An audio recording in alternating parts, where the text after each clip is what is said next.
Okay, so yesterday someone said that I am a mimic. Apparently two different psychics agreed that I am a mimic. Now I don't know what this term mimic means. But I feel like there's some gold here, right? And you know, I was gonna work harder to look into what the meaning of mimic actually is, and then it occurred to me that most definitions I end up taking issue with anyways, so I might as well just almost grapple with it honestly and just make shit up like I always do. Not that it's so much that, but I think there's always more depth, and the added depth always comes almost in the form of totally negating whatever the typical view of it is. And I'm privileged to actually be able to receive these things because I can just communicate directly with spirits, which I think isn't an ability that's that common as far as I've seen. Anyways, the other thing is doing this kind of thing, just talking, free association. I get a lot out from that. But yeah, looking something up on the internet wouldn't tell me if if I would decide I'm a mimic, how I would then diagnose that and fix that. So might as well save myself some time. I just feel in this case it's not worth the trouble. But anyways, so someone called me a mimic. I'm not exactly sure what that is, or I don't have a lot of experience with that term, or any actually.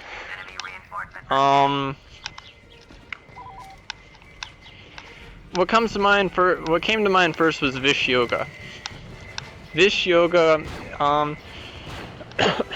it's Saturn and Moon, which both have a reputation around reflection, and it does explain, like, it makes one a psychopath, and it's like you're just mirroring what other people do and whatnot, and it can be a challenge to get out of that mirroring. It's a little bit of a trap you have to evade, but at the same time it's a little bit of like your fate, and it's not something that's just that you're just gonna be able to write off with some small effort, or make a conscious decision to be a narcissist in recovery or whatever. It's not actually narcissism, but that's like a colloquial thing, or like that's a thing people say or are.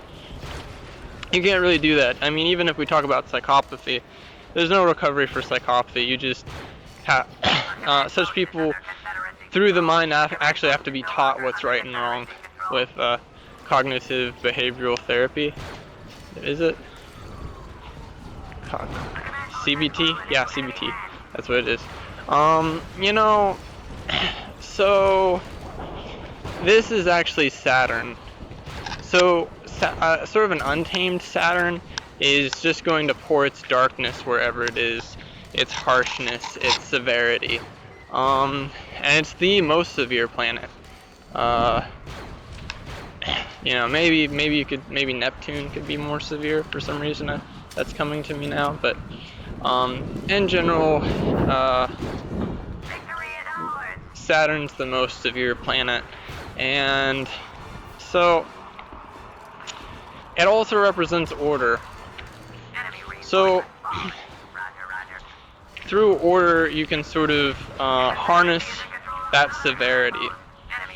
Now this becomes really difficult, and it's also difficult because Saturn also represents chaos. And Saturn, so Saturn's the border. So there's a lot of harmonizations of Saturn even, and it really depends which sign it's in, and all kinds of other things. But severity and order is really what's going to come up to the forefront if you haven't spent a lot of time meditating on Saturn, working with Saturn, grappling it, that kind of thing. And I've come to the point now, I had a recent experience that's made me more like antagonistic towards like Shawnee Dave, like the just Saturn in general. I'm gonna have to do some, investigating of some of these things. Um, you know, so there's that. And it's interesting for people who are Gnostics, they're like anti-Saturn. It's interesting that that Saturn is really like in the Vish Yoga, Saturn and Moon. Saturn is really, corrupting the mind. The Moon. The Moon is very soft, and the Moon or the Saturn is darkening it. It's making it harsh and evil, basically. And it takes work to reverse that, to make it something functional. But then again, being a psychopath and talking to other psychopaths, a lot of us, we just feel like there's some difficulty, but life's not that hard, because and we have this observer state from which we can sort of watch life and feel almost privileged by this condition. And it feels almost like, I want to say, archonic to have this state of mind. And I hypothesized back in those days, in the days when I was, very much, when I was writing about psychopathy and things like that, and I think I was more political then, but I was also already trying to connect psychopathy, magic, all these different things. Mostly my dream work and astral projection with psychopathy, because I understood that psychopathy is an indication of greater life force. So that was complicated. That was complicated to try and inform others of, but it's the truth. And I've struggled with this for a while, of like, am I sort of one of the villain? I'm not the villain of my story, basically. Not the villain of my own story, but the villain in the stories that I, sort of meander through. I've thought about that. I don't think so. I think people are their own villains. I think that, especially people have a very prominent moon in their chart, which I do. They'll have a very powerful moon in their chart, and then they end up being very reflective. So that's like if you see the meme that like people hating on me, but they're just putting onto me a reflection of themselves. Well, what's actually happening there is the person is mirroring the other person's expectations of them, because they can sort of telepathically feel it. And so, I think we live in such a solar world, such an egoic world, that for someone who's more moon, which I would relate more to id, although I would take the ideas of id and ego, and probably my view of them isn't exactly the, correct Freudian one.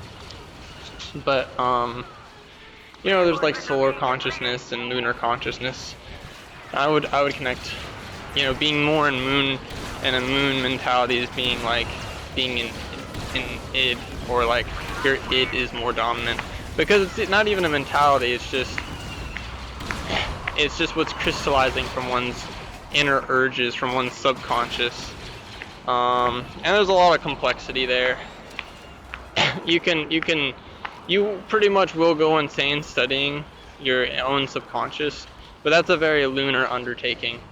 And that's a very lunar spirituality. This is where I find being reflective, because being reflective, I think, is also reflecting on your own thoughts. There's some metacognition there too, sort of implied, I think, with a strong moon. Well placed, and depends on the phase of the moon as well, that can tell you something. So, yeah. Anyways,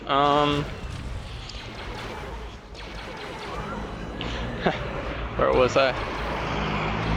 Yeah, going back to this mimic thing, I do feel this, like, I don't have energy of my own. I don't have life force for myself a lot of the times. And the funny thing is, this isn't Vish Yoga, which I have. This is, I think, my conjunction of Sun and Rahu. I think Rahu is stealing all of the energy from the Sun, which, in my chart, which is, you know, the life force. It is the ego. It is that which motivates us, which drives us. It's that driving life force of the self. And the moon is something else. So I looked for a long time for, you know, my subconscious to fuel my action, and I just got more lazy, basically. And, you know, like, now in this moment I realize my mistake. I mean, it's not bad to be lazy. It's actually really good to be lazy. But I didn't do anything that I wasn't practically, you know, having to do. I would say that the moon does have its own energy a little bit. Even if it is the sun's energy originally, it's the moon is still holding it. You know, maybe I am stealing other people's life force. I don't think so, though. I think it's more complicated than that. Probably I used to, because I had to figure that. It took me a long time. There's a long period of time where I was like,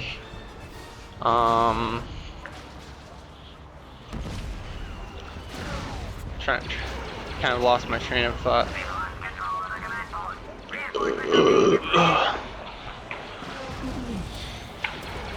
There's a long period of time where I was like, you know, I couldn't tell someone else's thoughts from mine. I couldn't, you know, other people would have expectations and dreams and things like that, and I think I would sort of pick up on them and sort of appropriate them. And probably in that case I was stealing something from someone else. So,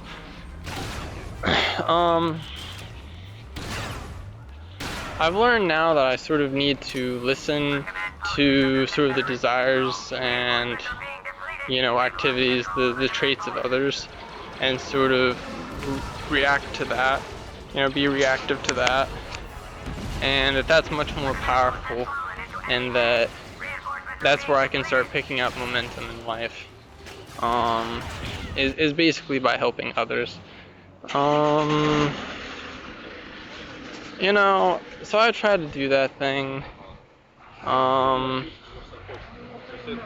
you know, but there's sort of more to it than that even. Like, especially teaching. Teaching really gives me a lot of life force, but then if I teach, it's like I give something very valuable to others, but then them for learning it and then going and having their own experience, them for sort of taking me on as a teacher. Our life forces are sort of hooked together, and their exploration is actually expanding my life force. So even teaching people becomes a way to sort of feed on them, but it's a lot more positive, and my knowledge is you know, a little bit dark, a little bit, you know, something that's underneath the surface that's a little bit but realistically people need to know certain things that are underneath the surface. You can't just, you know, pretend life is all good or something. Doesn't work. And I think people want to know some of these things that were considered more perverse in the past, because of how difficult life is getting, and people are more curious about spirituality. And you know, I don't think this time people are going to cling to religion. I think this time people are going to cling to their own spiritual practice, their own personal practice, when things get tough. You know, okay, I think religion will also get a bump out of the times, but it's not going to be nearly like it was in the past. Like, some people in the US are still fanatically Christian because their grandparents or great-grandparents really found comfort in religion during, you know, World War II or something, or the Great Depression or whatever. You know, so just as far as anticipating the future, you know. Yeah, but back to the whole thing of me being a mimic. Yeah, I don't think it's necessarily a bad thing. I kind of get the sense that the point being made is that maybe I'm not for real, or that, you know,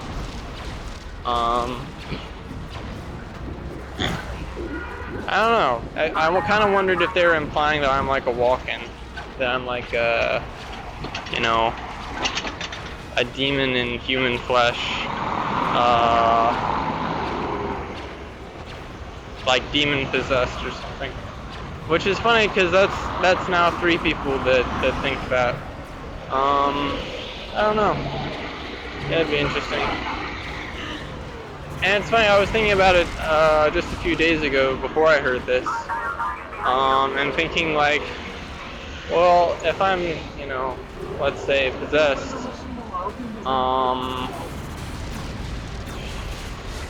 how can I say it's even a bad thing, honestly? Because, you know, I still make my own choices. I live my life as honestly as I can with the knowledge I have, which is, you know, kind of a lot of knowledge. So, you know, it's not like, I don't know, I feel like as an average person, you just, yeah, as a muggle per se, you know, you're just walking around, you don't know what's going on in the universe. Through the demonic, I've been able to look behind the veil. And it's not even the demonic, it's just through the dark. You know what it probably is, though, is that they sort of sense my goetic work, like with Astaroth, because, you know, basically I have let him take some residence upon me, or in me. That's not really a possession. I mean, it's like a, what's the word?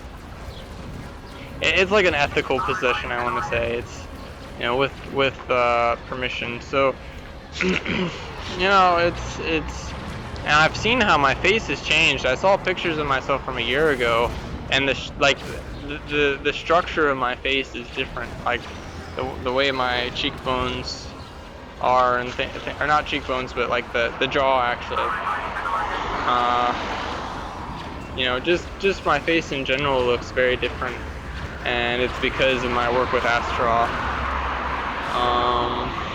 and others, but Astaroth for one. Although it's kind of funny because I think Astaroth was actually invoked upon me from a film I watched as a kid, Bedknobs and Broomsticks. At the end of the film, the witch calls upon Astaroth, and, you know, I think it's actually a bit of an invocation on the viewer, and that happened on me because my favorite color was red, and then it changed to green. And, you know, now I realize I was saying prophetic things, not prophetic exactly, but insightful occult things about Astaroth at, you know, like the age of, what, 10, 11 years old, a bit older than that, without realizing. So, you know, I think it's been going on for a while. Like, I stopped because I started doing goetic work, and it felt like coming into my own a little bit. And then I stopped. I think I just got bored of it for a time being, and I went into more, I did a lot of worship of like the moon and stuff like that, and my face changed. I think now it's changed back. So, you know, who am I really? I don't know. You know? At this point, I've done so much different shit, and frankly, when I'm disconnected from these things, I feel drained. I think with that Rahu-Sun conjunction, without some practice like this, I'm just going to be in utter hell no life force, no energy for anything, you know. So yeah, I don't know. We'll take some more like research in terms of it'll take more experimentation. I will say I wouldn't have survived so this long without Astaroth. There's just certain benefits that I wouldn't have gotten. Okay, maybe he's eating a bunch of my life force, and actually underneath I'm this bubbly, amazing person whom the universe would just harmonize for and make all kinds of great possibilities. That's possible, but you know, it's a big bet to make when I'm already doing well. Like Machiavelli talks about, don't let go of a certain good for an uncertain better. I'm doing well, you know. So yeah, just my self-exploration through this sort of criticism, which I think was quite apt actually.